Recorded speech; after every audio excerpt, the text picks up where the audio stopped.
Railway विभाग ने कई नए नियम लागू किए हैं। इससे भ्रष्टाचार बढ़ेगा या घटेगा, दलाली बढ़ेगी या घटेगी। रेलवे में डिब्बा नहीं बढ़ाया गया, सिर्फ किराया बढ़ाया गया। आपको सब बताएंगे। मेरा नाम सत्यनारायण गुप्ता। आप देखिए खबर विस्तार से। केंद्रीय रेलवे मंत्री अश्विनी वैष्णव ने कई नए नियम रेलवे में लाए हैं। आपको बता दें कि एसी है उसमें 2 पैसे बढ़ाए गए हैं, स्लीपर में 1 पैसा और सेकंड एसी में आधा पैसा प्रति किलोमीटर के हिसाब से बढ़ाया गया है। और आपको बता दें जो तत्काल टिकट अब तक बुकिंग होती थी उसका भी नियम बदल गया है, वो आप जानते हैं। अब आधार से लिंक होगा जो आईडी, उसी से अब टिकट बुकिंग होगा। आगे बता दें कि ये जो नया ऐप आया है रेल वन ऐप, इससे आप बुक कर सकते हैं और खाना ऑर्डर कर सकते हैं और प्लेटफार्म टिकट भी ले सकते हैं। कई बदलाव ऐसे किए हैं, लेकिन आपको बता दें जो जरूरी है उसे नहीं किए। मुंबई से यूपी से मुंबई जाना हो, बिहार से मुंबई जाना हो तो उसमें बोगी नहीं बढ़ाई गई, उसमें डिब्बा नहीं बढ़ाया गया, ट्रेन नहीं बढ़ाया गया।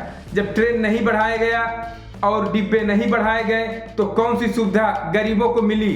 जो जनरल आते जाते हैं, स्लीपर में आ जाते हैं, उन लोगों को इससे क्या फायदा होगा?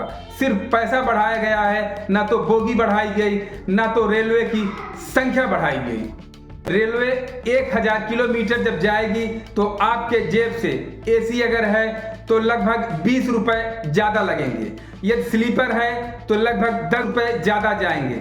ये पूरा मिलाकर साल का सरकार का रेवेन्यू 900 करोड़ का बढ़त हो रहा है। 900 करोड़ का रेलवे विभाग को फायदा हो रहा है। रेलवे विभाग लगभग 900 करोड़ का तो फायदा हो गया। अब चलते हैं गरीब जनता की तरफ, जो यूपी बिहार से मुंबई जाते हैं, मुंबई से घर आते हैं, तो उनका क्या? जब रेलवे में बोगी नहीं बढ़ी, रेलवे नहीं बढ़ा, सिर्फ किराया बढ़ाया गया, तो उनको आने जाने में कितनी तकलीफ होती है। कोई अगर घर का एक्सपायर कर गया तो वो पहुंच नहीं पाते हैं, टिकट नहीं मिल पाता है, तो इस कंडीशन में गरीब जनता बेहाल हो जाती है। उसमें बोगी जुड़नी चाहिए और भी ट्रेनें चलनी चाहिए। आपको बता दें जब ये लोग जाते हैं एजेंट के पास, ट्रेन एजेंट के पास 1000 का टिकट है तो ये लोग 1800 रुपये, 1700 रुपये, 1500 रुपये तक चार्ज करते हैं, जिससे गरीब जनता का खून जो है चूस लिया जाता है। इससे इनको क्या राहत हुई? इनसे जो तत्काल टिकट बता रहे हैं कि अब आधार से वेरिफिकेशन होगा, उसके बाद उन्हीं को मिलेगा। अब गरीब जनता जो पढ़ी लिखी नहीं है वो क्या करेगी?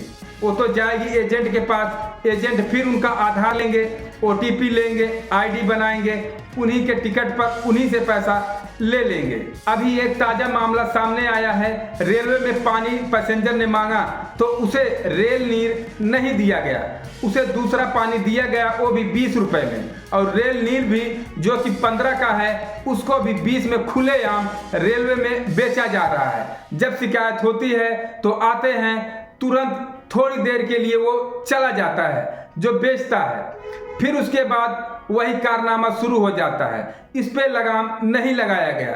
अब बताइए 15 रुपए का रेल नीर जो लिखा गया है, कहते हैं ठंडा करने के लिए 5 रुपए हम लोग और ले रहे हैं, 20 रुपए में खुलेआम बेचा जा रहा है सभी पैसेंजर को। और रेल नीर हटा करके फर्जी कंपनी का लाते हैं, उसको भी 20 रुपए में बेचते हैं और कहते हैं कि हम लोग बेचेंगे। अब इसमें रेलवे विभाग क्या करे? इस पे बड़ी कार्रवाई नहीं हो रही है, जिससे आम जनमानस परेशान है। हाँ, नए नियम से थोड़ा फायदा देखने को मिल रहा है। जो आधार कार्ड से लिंक होगा उस ID को तत्काल टिकट तुरंत मिलेगा।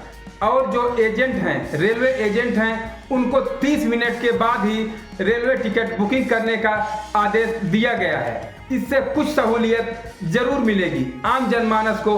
और दूसरी तरफ जो एक ऐप आया है रेल वन ऐप, सभी ऐप को हटाकर सभी सुविधा एक जगह कर दिया गया है। इससे भी जनता को कुछ फायदा जरूर होगा।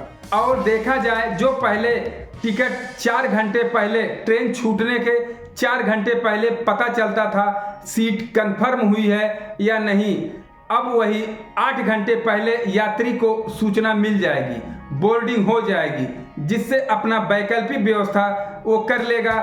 रेलवे विभाग के नए नियम से गरीबों को कितना फायदा होगा, कमेंट बॉक्स में जरूर बताएं। चैनल को लाइक सब्सक्राइब जरूर करें।